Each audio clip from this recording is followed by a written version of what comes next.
Okay, so good morning, everybody. I'm going to start the second part of the atoms and molecules. In last class, we have discussed about the Planck's theory, Einstein concept, photoelectric effect, and now we are moving towards the Bohr's theory and de Broglie's concept. So I'm going to share the screen with you all. Is it visible to everybody? Yes, ma'am. Okay. Yes. Yes, ma'am. So come to the dual nature of electron.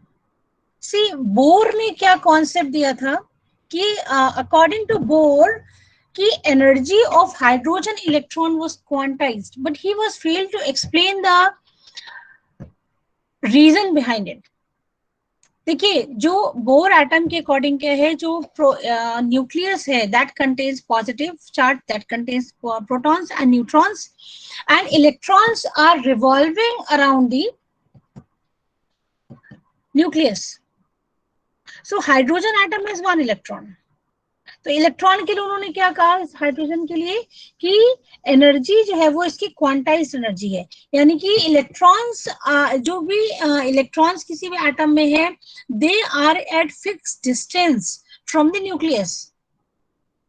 but what is the reason behind this? क्योंकि because nucleus has a positive charge and electron has a negative charge, so due to the attraction between the positive and negative charge, जो electron है that should fall to the nucleus.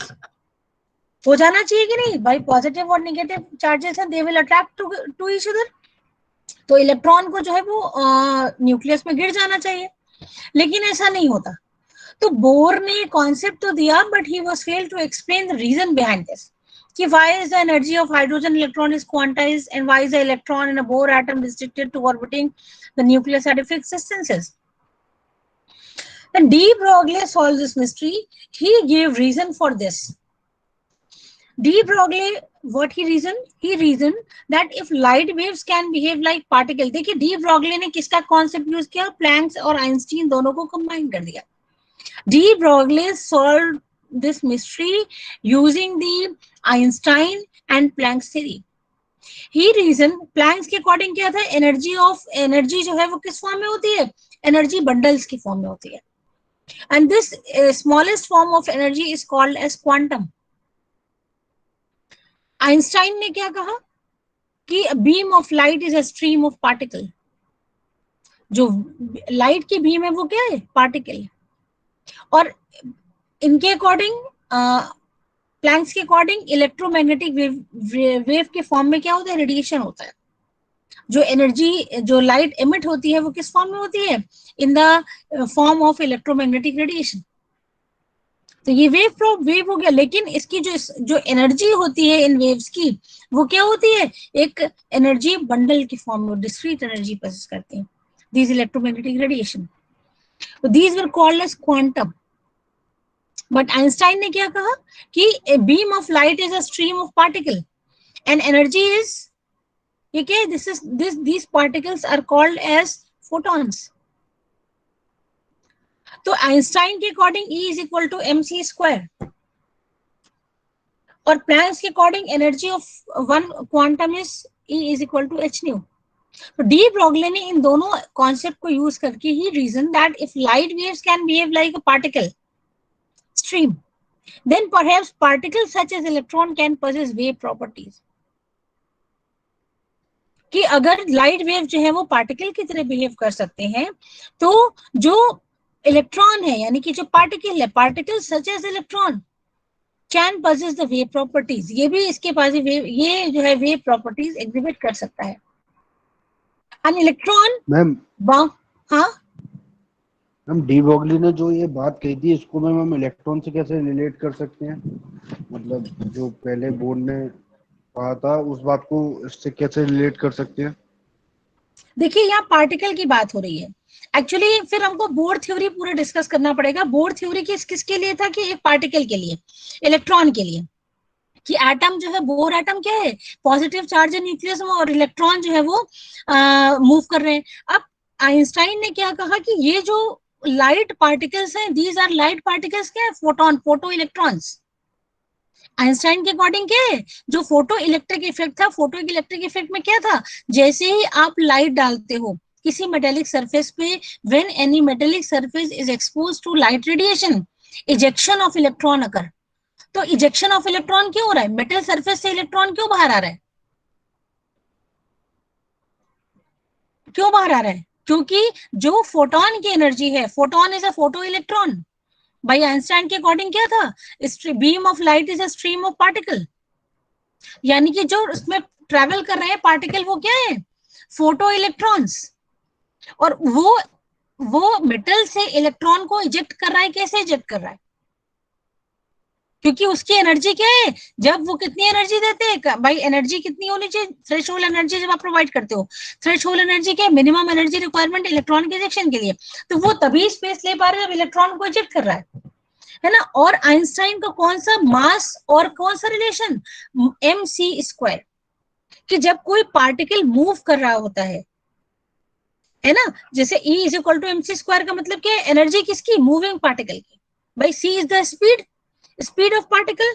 तो moving particle की energy कितनी होती है, E is equal to M C squared. M is the mass of that particular particle and C is the speed of that particle. This is the mass energy relationship given by the Einstein. तो ये किसके लिए, moving particle के लिए। और यहाँ पर ये पार्टिकल क्या है, इलेक्ट्रॉन है। इलेक्ट्रॉन क्या कर रहा है, मूव कर रहा है। भाई इलेक्ट्रॉन क्या कर रहा है, electron is revolving around nucleus. और प्लैंक्स के अकॉर्डिंग क्या है, एक मूविंग, भाई आइंस्टाइन ने, प्लैंक्स ने क्या कहा कि ये जो इलेक्ट्रोमैग्नेटिक रेडिएशन, कोई भी object when expose to light, ये एनर्जी को एमिट करता है किस फॉर्म में, इलेक्ट्रोमैग्नेटिक रेडिएशन के फॉर्म में। और ये एनर्जी जो मिनिमम अमाउंट ऑफ एनर्जी है किसी भी इलेक्ट्रोमैग्नेटिक रेडिएशन की, it is E is equal to H nu. This energy is discrete energy. फिर इसी इसी थ्योरी को, प्लैंक्स कॉन्सेप्ट को यूज करते हुए आइंस्टाइन ने क्या कहा कि ये जो एनर्जी है, भाई इन्होंने किसको, इस ये Planck's gave this concept for any object, लेकिन प्लैंक्स ने उसको, आइंस्टाइन ने उसको किसके लिए यूज किया, for the photo electric effect. तो फोटो इलेक्ट्रिक इफेक्ट में क्या है कि मेटल, फोटो इलेक्ट्रिक इफेक्ट किसके लिए, only for the metal surfaces. तो मेटल से फिर, लेकिन आइंस्टाइन का जो मूविंग पार्टिकल के लिए रिलेशन, एनर्जी और मास का relation, that is E is equal to M C squared, and here electron is a moving particle. और प्लैंक्स जो आया, प्लैंक्स की थ्योरी, एक फोटोन की एनर्जी कितनी है, E is equal to H nu. Photon is photo electron, यानी कि जब एनर्जी देते हो किसी इलेक्ट्रॉन को, पार्टिकल को, light energy, then it starts to move, emission हो रहा है। कोई ऑब्जेक्ट को जब आप लाइट डालते हो तो उससे एनर्जी जो होती है एमिट होती है, जैसे फ्लोरेसेंस, फॉस्फोरेसेंस, अभी हम लोग आगे पढ़ेंगे। ठीक है, तो ये इस, तो बोर ने क्या, बोर एटम का कॉन्सेप्ट दिया कि इलेक्ट्रॉन जो है वो एक जैसे हाइड्रोजन का, हाइड्रोजन एटम में एक इलेक्ट्रॉन होता है, तो प्रोटॉन इलेक्ट्रॉन जो है वो रिवॉल्व कर रहे हैं। ठीक है, अब लेकिन बोर जो थे वो, he was fail to explain कि उन्होंने डुअल नेचर, अभी तक आइंस्टाइन और प्लैंक्स दोनों डुअल नेचर एक्सप्लेन नहीं कर पाए। प्लैंक, बोर्स ने भी कहा कि हाँ, एटम जो है वो में इलेक्ट्रॉन जो है वो रिवॉल्व कर रहे हैं, और पॉजिटिव चार्ज जो है वो न्यूक्लियस में है, लेकिन एनर्जी उस हाइड्रोजन एटम की क्वांटाइज्ड है, और इलेक्ट्रॉन जो है एक न्यूक्लियस से फिक्स डिस्टेंस पर है। क्यों, इलेक्ट्रॉन जो है वो प्रोटॉन के पास है, न्यूक्लियस में जाके एक साथ दोनों उस, मतलब डिस्ट्रॉय क्यों नहीं हो जाता एटम, क्योंकि दोनों पे इक्वल एंड अपोजिट चार्ज है, पॉजिटिव चार्ज है, निगेटिव चार्ज है। तो इलेक्ट्रॉन मूव करते करते कहाँ हो जाने चाहिए, मूव क्यों करते रहते हैं फिक्स डिस्टेंस पे। तो उसके लिए, और इलेक्ट्रॉन अगर पार्टिकल है तो वो मूव कैसे कर रहा है, अगर पार्टिकल प्रॉपर्टी है तो इसको प्रोटॉन के पास आके मर्ज हो जाना चाहिए, एटम को डिस्ट्रॉय हो जाना चाहिए। लेकिन ये सब कौन, इसका जो रीजन था वो बोर्ड नहीं दे पाए। देन डी ब्रोगली ने क्या कॉन्सेप्ट दिया कि डुअल नेचर, जो इलेक्ट्रॉन है, electron possesses the properties of wave as well as particle.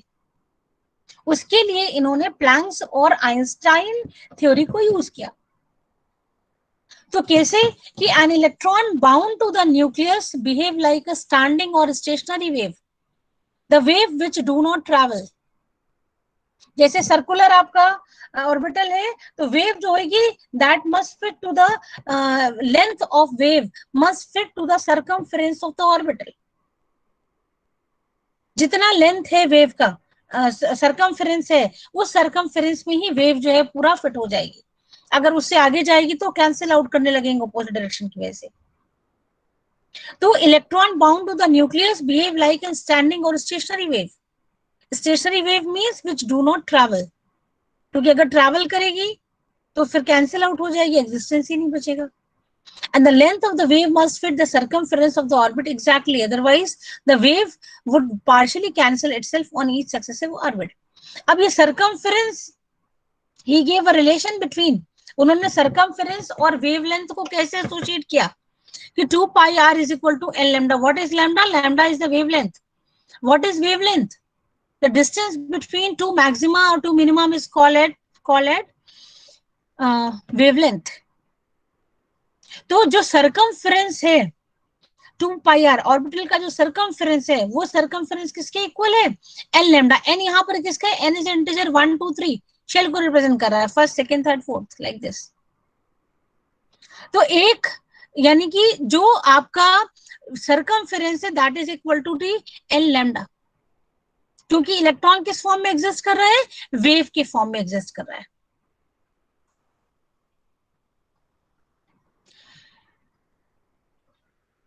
He gave reason behind this, and D. Broglie's reasoning lead to the conclusion that the wave can behave like a particle and the particle can behave like wave, or particle can possess or exhibit the wave properties.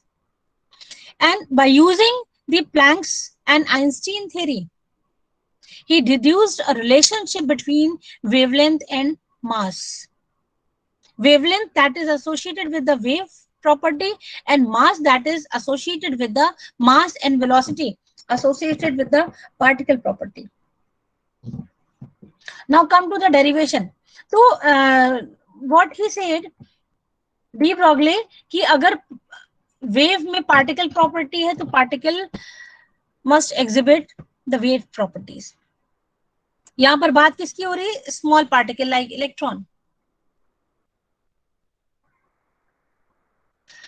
So come to the derivation of de Broglie equation using Planck's quantum theory and Einstein theory. He derived the relationship between magnitude of wavelength with the particle of mass moving with the velocity c.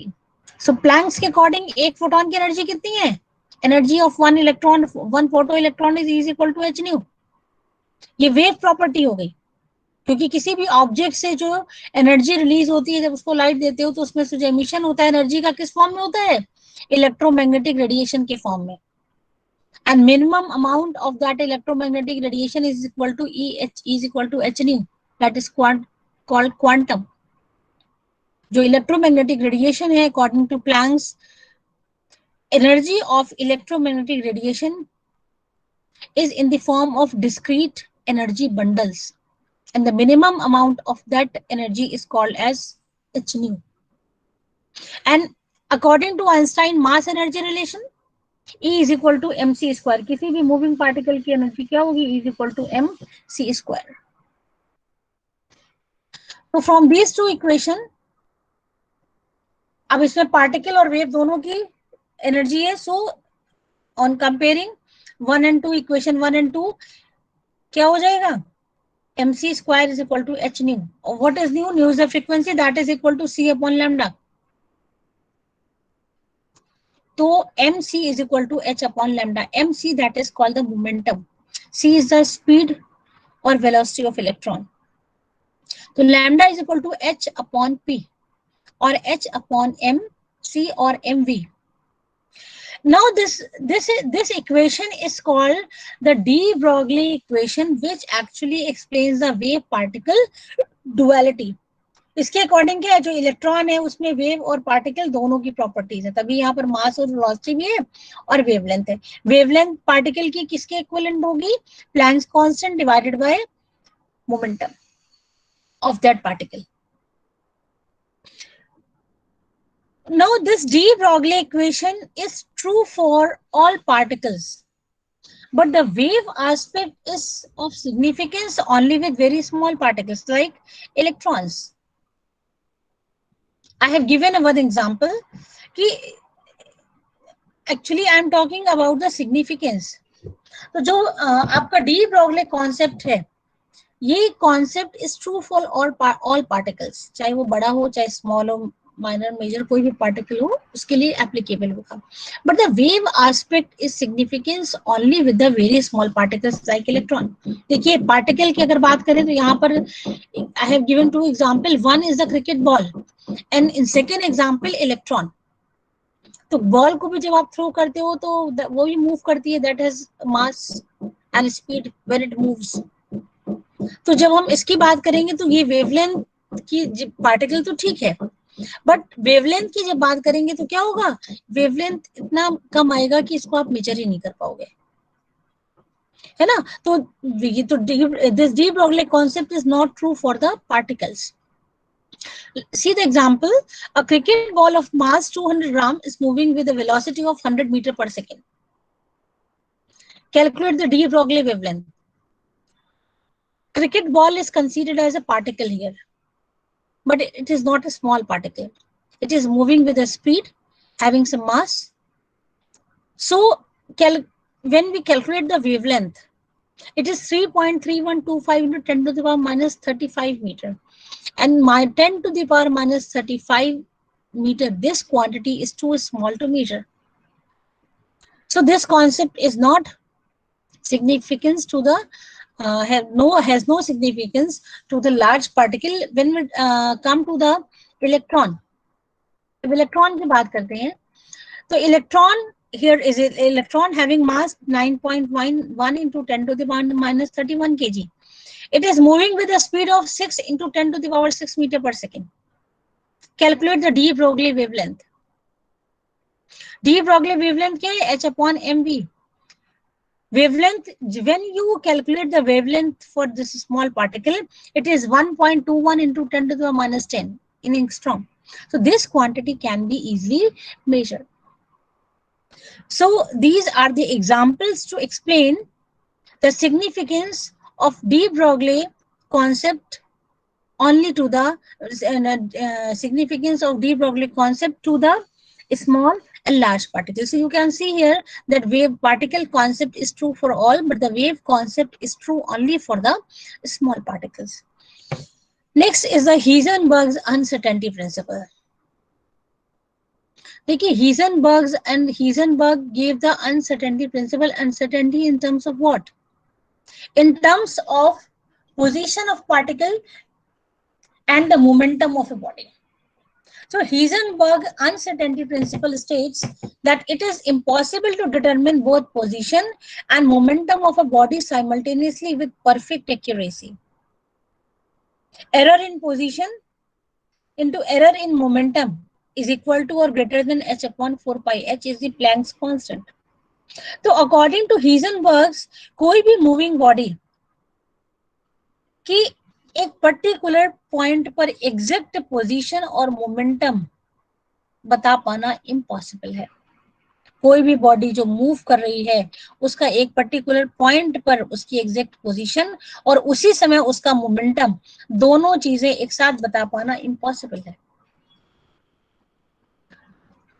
So if error in position or uncertainty in position is expressed with the delta x, and uncertainty in the velocity is represented by delta v. So delta x into delta p, that is a momentum, and momentum can be expressed in terms of mass and velocity. So it will be m into delta v. Momentum delta p is equal to m into delta v. You cannot write it like delta p is equal to delta m into v, because delta m mass cannot be variable. मास तो किसी body का fix ही रहेगा ना, जो velocity है that will only very. So delta p can be written as m into delta v. Delta v represent the uncertainty in the velocity. So delta x into m delta v, ये यहाँ पर इसमें is equal to का sign बेटा लगा है, यहाँ पर इज इक्वल टू की जगह आप क्या कर लेंगे, ग्रेटर देन और इक्वल टू. ये आई हैव, इसमें जो है वो एरर है थोड़ा सा, इसको आप करेक्ट कर लेना। ठीक है बच्चे, आवाज आ रही है? Am I audible to everybody? Yes ma'am. Yes ma'am. Okay, so correct box में जो साइन है delta x m into delta v, it should be not equal to, it should be greater than और equal to h upon 4 pi. And what is the reason behind this?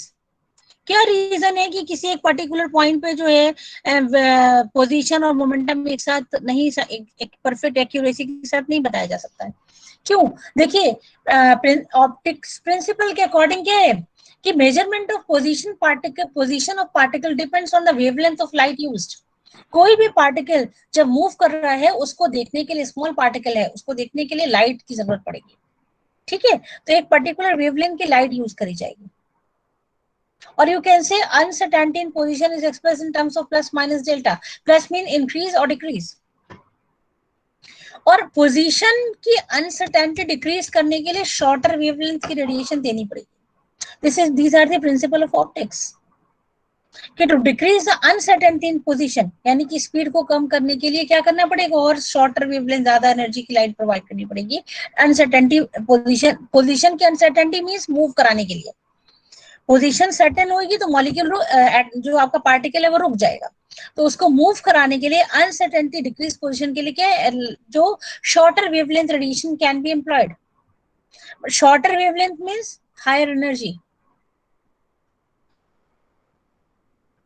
और जैसे ही higher energy देंगे तो क्या होगा कि higher energy, this high energy photon on striking the moving electron causes changes in speed as well as the direction of motion of electron. जैसे ही high energy photon hit करेगा electron पे तो क्या हो जाएगा, या तो उसका स्पीड चेंज कर देगा और या उसका डायरेक्शन चेंज कर देगा। तो ज्यादा एनर्जी देने का मतलब है एनर्जी आप बढ़ा रहे हो, तो स्पीड क्या हो जाएगी, बढ़ जाएगी, तो उसकी पोजीशन आप नहीं कर सकते। और जब उस समय स्पीड बढ़ जाएगी पोजीशन, और जब पोजीशन आप फिक्स करोगे तो स्पीड चली जाएगी उसकी। कि पोजीशन फिक्स करने के लिए आपको क्या करना पड़ेगा, उसको एक जगह रोकना पड़ेगा। तो रोकने, जब आप उसको पोजीशन उसकी एक्यूरेसी से लेंगे तो उस समय there will be no movement. Speed जो है वो exact speed you can not measure. So this is the reason that position and speed cannot measure with perfect accuracy. Examples आज ही करवा दे तो नेक्स्ट क्लास में फिर हम जो है श्रोडिंगर वेव इक्वेशन पे आ जाएंगे। Yes, सो ma'am. आप लोग पेन पेपर ले लो बेटा, तो ये न्यूमेरिकल्स इसके आज करवा देते हैं। नेक्स्ट क्लास में क्वांटम नंबर्स, ऑर्बिटल कॉन्सेप्ट और श्रोडिंगर वेव इक्वेशन डिस्कस करेंगे। So the first question, that a particle is moving with a velocity of 6.5 into 10 to the power 7 meter per second. And the wavelength associated with the particle is 5 into 10 to the power minus 11 meter. Find out the momentum of particle. This is very simple. L lambda is equal to h upon p. You know the value of the Planck's constant, that is 6.625 into 10 to the power minus 34 kg meter square per second, divided by lambda value.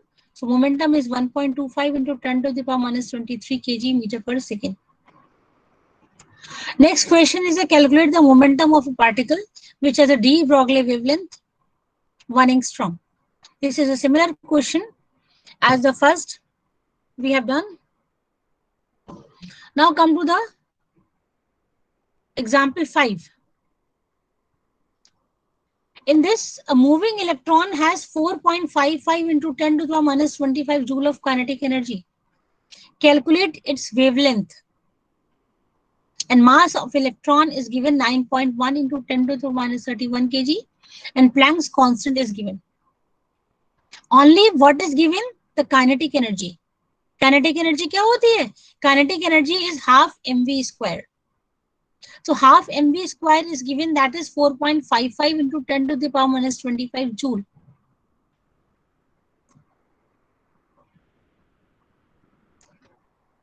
ठीक है, और it is 4.55 into 10 to the minus 25 kg meter square per second square. Mass of electron is given. So half mv square is equal to this.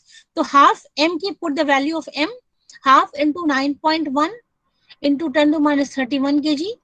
V square is equal to this. By this way, you will get the value of V square. V square is 10 to the power 6 meter square second square.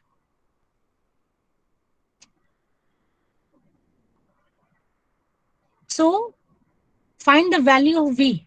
इसका under root ले लेंगे. Under root लो जब लोगे तो क्या हो जाएगा? V is equal to 10 to the power 3 meter per second. Now, what you have to find? You have to find out the wavelength. So this is the value of V. Now you can find out the wavelength by putting the value of V. You have the value of H, value of M, but don't have the value of V.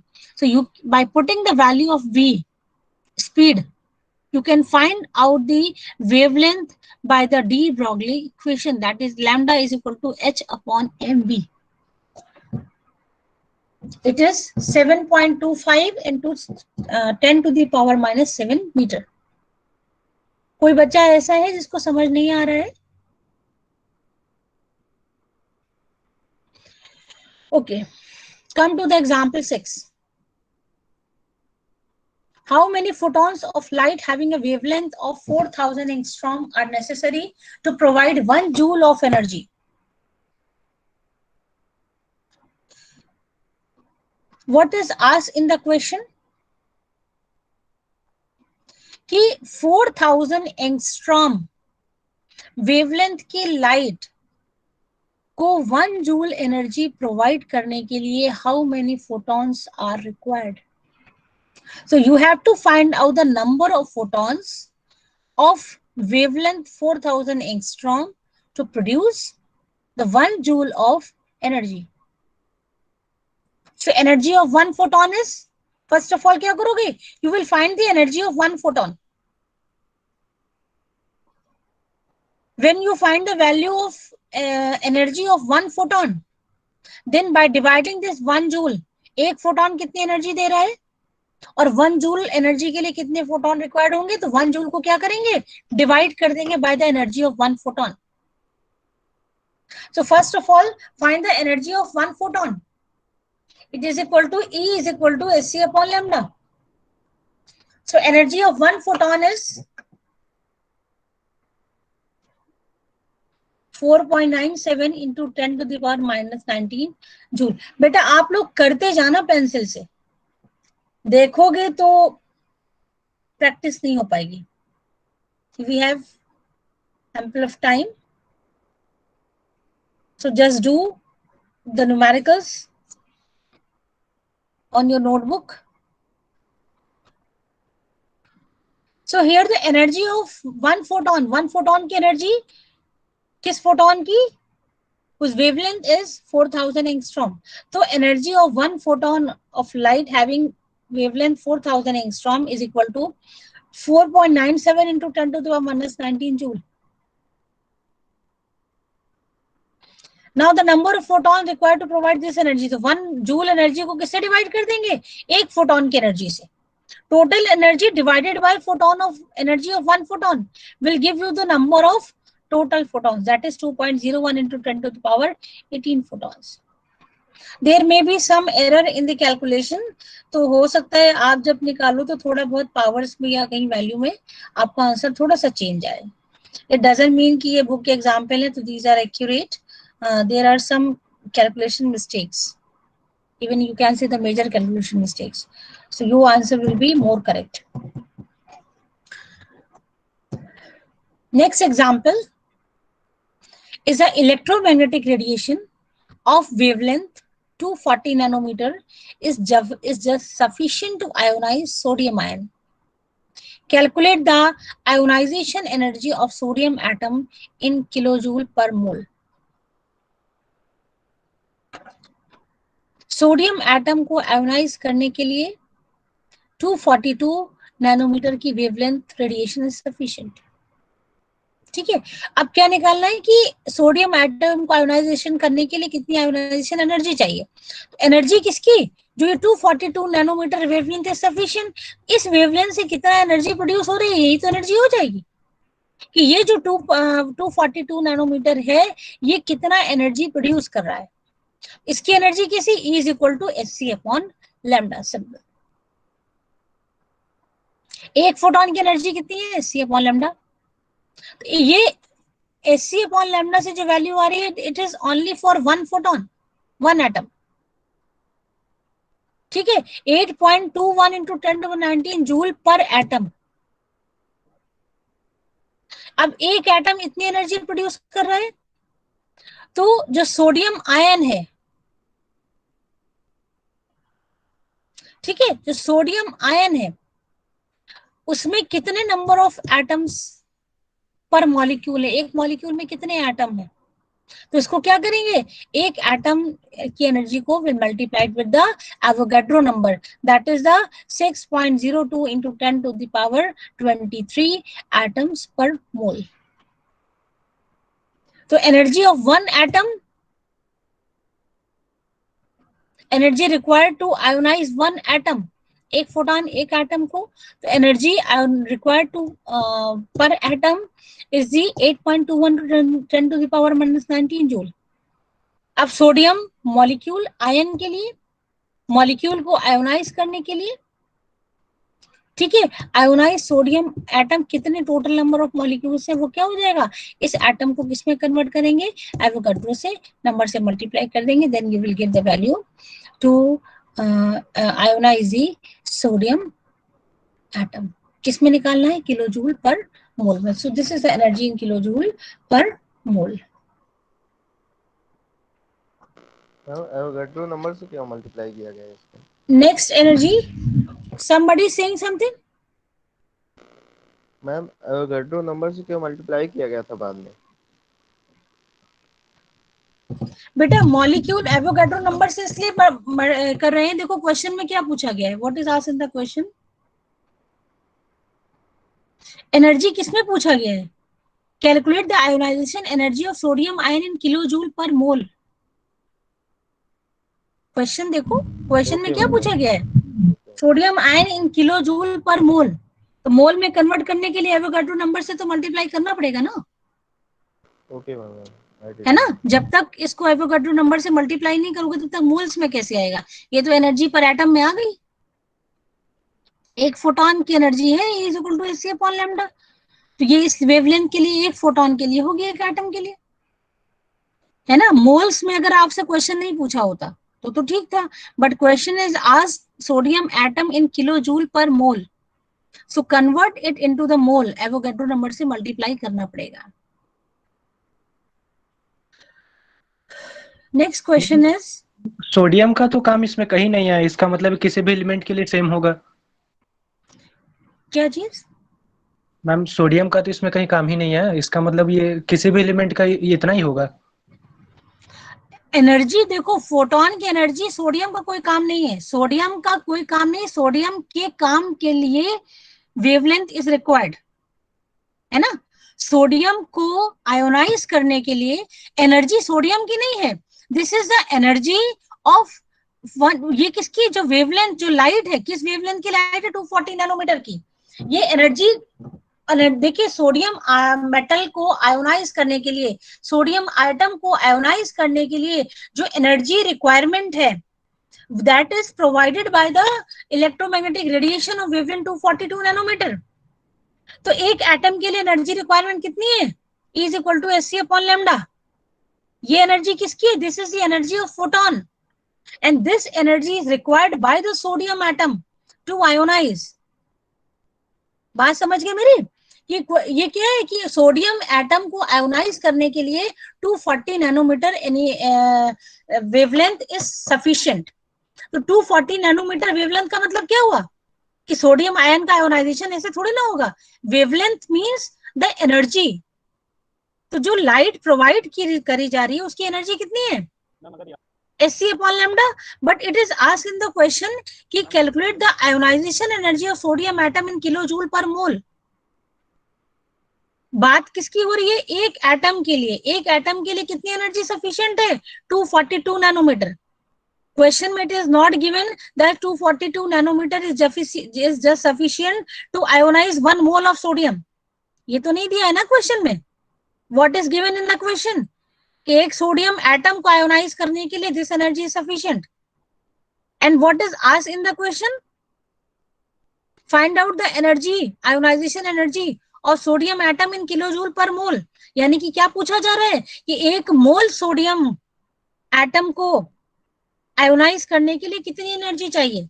What is given in the question कि एक sodium atom को ionise करने के लिए 242 nanometre is sufficient. I think it will be clear to all. Yes ma'am. समझ में आ गया बेटा? Yes ma'am. किसने क्वेश्चन पूछा था? Are you satisfied? Yes ma'am. Okay, can move on second next question.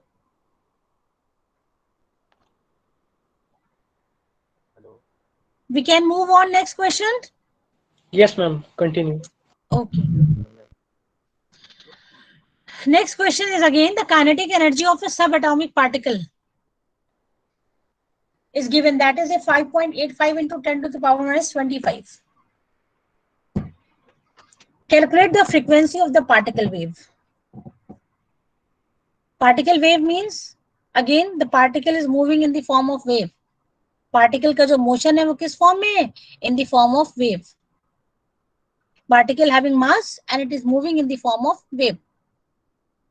So you have to find out the kinetic energy. Kinetic energy is equal to half mv square. Last question we did the same question but in that the mass is given, है ना. एक example अभी हम लोगों ने किया है जिसमें मास वाज गिवन इलेक्ट्रॉन का. Here mass is not given, only the kinetic energy is given. And you have to find out the frequency of the particle wave. So kinetic energy, you know that it is equal to half mv square. Half mv square is given 5.85 into 10 to the power minus 25. And lambda, what is the wavelength? Relation between frequency and wavelength. Lambda is equal to h upon mv और lambda is equal to क्या होता है? v upon nu और c upon nu. c is the speed. यहाँ पर v upon nu, v से represent कर रहे हैं. तो लैम्डा की जो डी ब्रोगली इक्वेशन है that is h upon mv and relation between frequency and wavelength. Lambda is equal to v upon nu. So from this you can find out the value of nu. Value of nu is equal to mv square upon h. यहाँ से ये v क्या हो जाएंगे? v ये multiply हो जाएगा. Are you able to see the cursor? Yes ma'am. बेटा आपको कर्सर दिख रहा है? Yes ma'am. दिख रहा है? Yes ma'am. Okay, so mv square ये क्या हो जाएगा? मल्टीप्लीकेशन. तो this nu is equal to mv square, nu इधर गया, mv स्क्वायर अपॉन h. तो फ्रीक्वेंसी इज इक्वल टू क्या है? Frequency is equal to mv square upon h. And from this the value of mv square is equal to 2 into 5.85 into 10 to the minus 25. ठीक है, pen से इसको करते जाइएगा copy में, देखना नहीं है केवल, you have to do it. So mv square is equal to 2 into kinetic energy that is given 5.85 into 10 to the power minus 25. तो mv square upon h is equal to 2 into kinetic energy upon h. h is the Planck's constant, so the frequency is 1.773 into 10 to the power minus 9 hertz or second inverse. I want to know that answer is exactly same.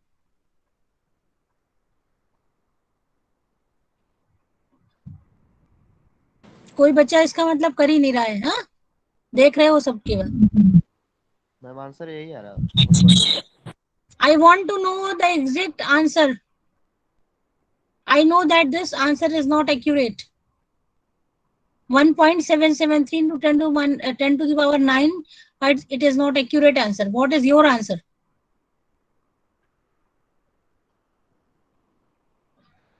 You all have calculator, उसके बाद भी you're taking so much time.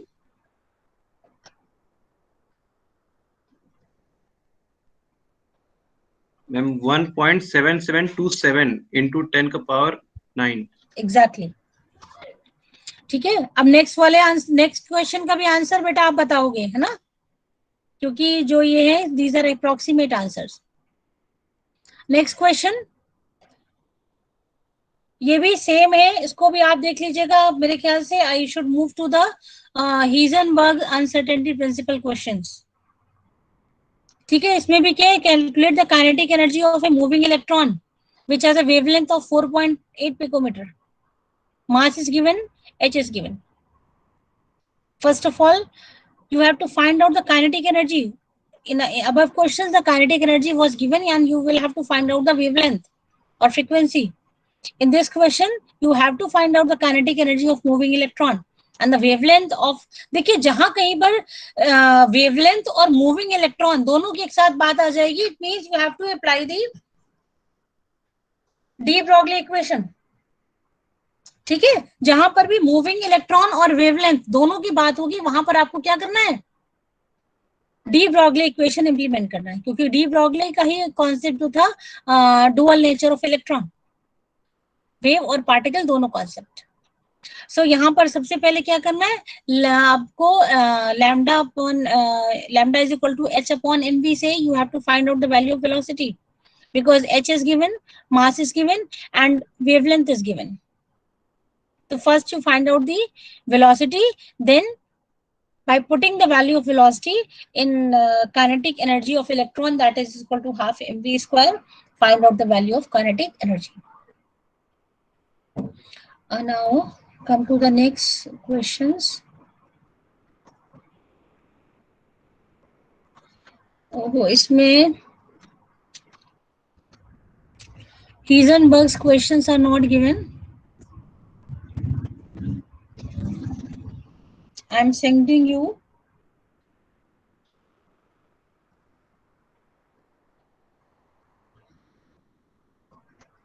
another PDF.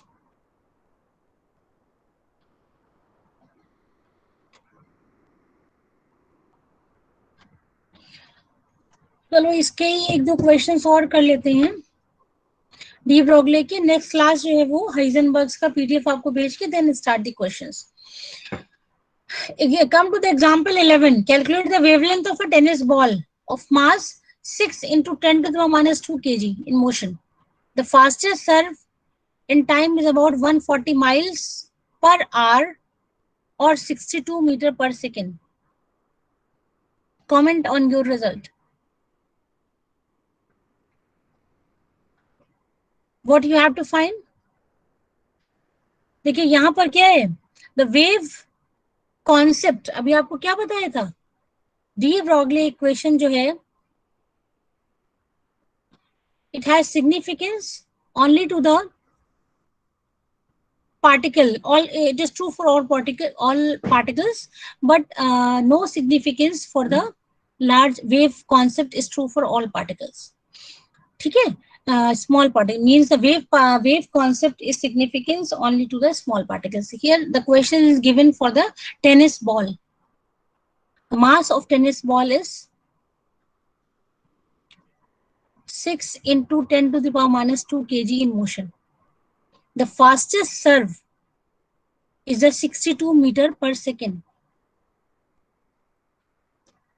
तो speed maximum क्या ली गई, 62 metre पर second.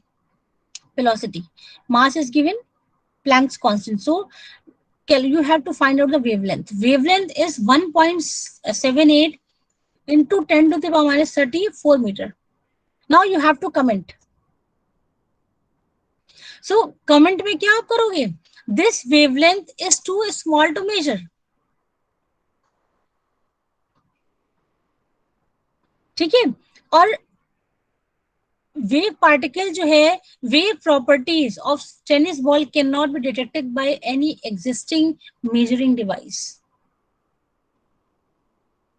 क्योंकि angstrom तक तो मेजर कर सकते हैं, उसके बाद पिकोमीटर में भी कर सकते हैं, बट उसके ज्यादा जो है वो डिफिकल्ट हो जाता है। जबकि क्यों, साइज जो है एटम का, that itself is the order of the angstrom, 10 to the power minus 10 मीटर। तो इसलिए वेव प्रॉपर्टीज जो है वो इतना वेवलेंथ की इतनी small quantity can not be detected by any existing measuring device. So this is all. Next question is given, so do at home. You have to do all these questions in your notebook and will provide me whenever I demand for this. ठीक है, suddenly I will ask to post these questions with proper solutions, so we'll have to produce at that time. Okay, so I am going to off this lecture. Okay, everybody. Thank you, ma'am.